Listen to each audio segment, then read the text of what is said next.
Good morning. So today's topic in lab is the continuation of yesterday's topic. So let's start the test for unknown samples.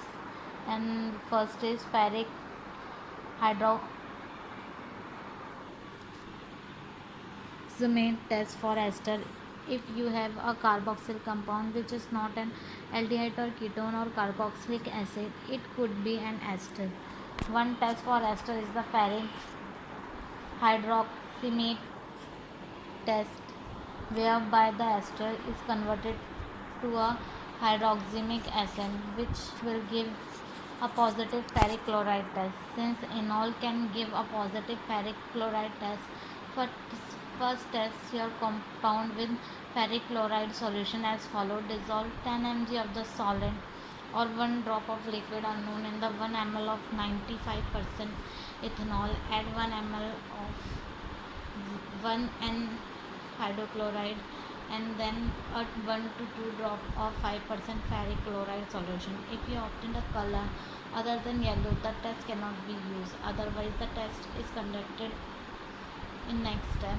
Dissolve 50 mg of solid or 2 drops of liquid unknown in 1 ml of 0.5 N hydroxylamine hydrochloride in 95% ethanol and 0.2 ml 6N NaOH. Heat to boiling for 2 to 3 minutes, then cool and add 2 ml 1N hydrochloride. If the solution becomes cloudy, add 1 to 2 ml of 95% ethanol to clarify. Add 1 drop of 5% ferric chloride solution. If a color formed and then fade, add additional drop of 5% ferric chloride until the color persists. The color is due to complex between the hydroxamic acid and ferric ion. A deep burgundy color is positive. Use banana oil or methyl benzoate as known. Ferric chloride test for phenol. Just as enol can form colored complex with ferric ion, phenolate ions can as well. Therefore, this test is designed to convert the weakly acidic phenol to their conjugated base, which can then complex with ferric ion. If the phenol is water soluble, add a few drops of 2.5% aqueous ferric chloride solution to a 3% aqueous solution of phenol. A deep red, green or blue color is positive. If the phenol is not water soluble, dissolve 20 mg of the solid or 1 drop of the liquid in 1 ml of methylene chloride and add 1 drop of pyridine. Add 3 drop of 1% ferric chloride in methylene chloride. An intense color is a positive test. Use phenol as known. Not all phenols give positive test. Then iodoform test for methyl ketone. In this test, you can convert the methyl ketone to a tridomethyl ketone, which is then cleaved to form iodoform. HCl3, a yellow solid. Acetone give a nice positive test, so be certain that no trace of acetone are in your glassware. In large clean test tube or vial, place 100 mg of the solid or 5 drops of liquid unknown. Add 2 ml of bis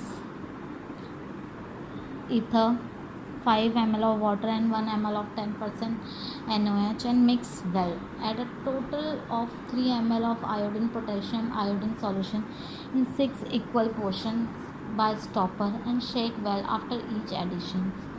Seal the tube carefully.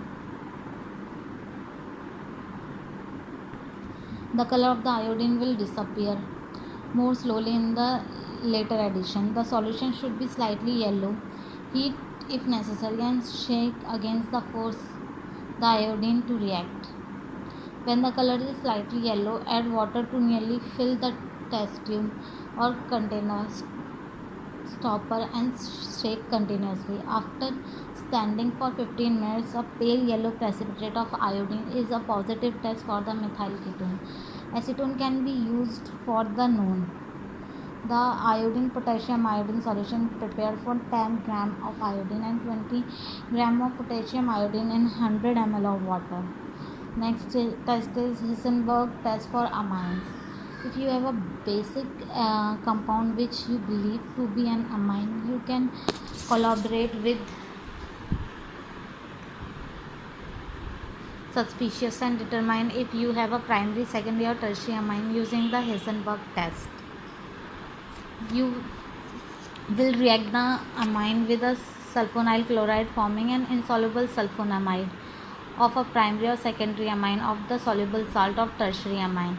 The insoluble sulfonamide of the primary amine will be made soluble in base, but that of a secondary amine will not. At 100 mg of a solid or 0.1 ml of a liquid unknown, 200 mg of p-toluene sulfonyl chloride and 5 ml of 10% KOS solution to clean test tube. Stopper the tube and shake it for the several minutes. Remove the stopper and heat the mixture on a steam bath for 1 minute. Cool the solution, and if the solution is not basic to pH paper, add additional KOS solution. If a precipitate has formed, add 5 ml of water and shake continuously. If the precipitate does not dissolve in the basic solution, it is indicative of a sulfonamide of a secondary amine. If there is no precipitation, add 5% HCl until the solution gets acidic when tested by pH paper. Formation of the precipitate under acidic conditions suggests that the previous soluble sulfonamide was a primary amine. If not precipitate had formed, the initial amine could have been tertiary. So by this we can easily know which type of amine is possible. So here we have completed this. For any query you can comment below, and you can give in on the notes for the final, how to prepare the final reports and the test. Thank you.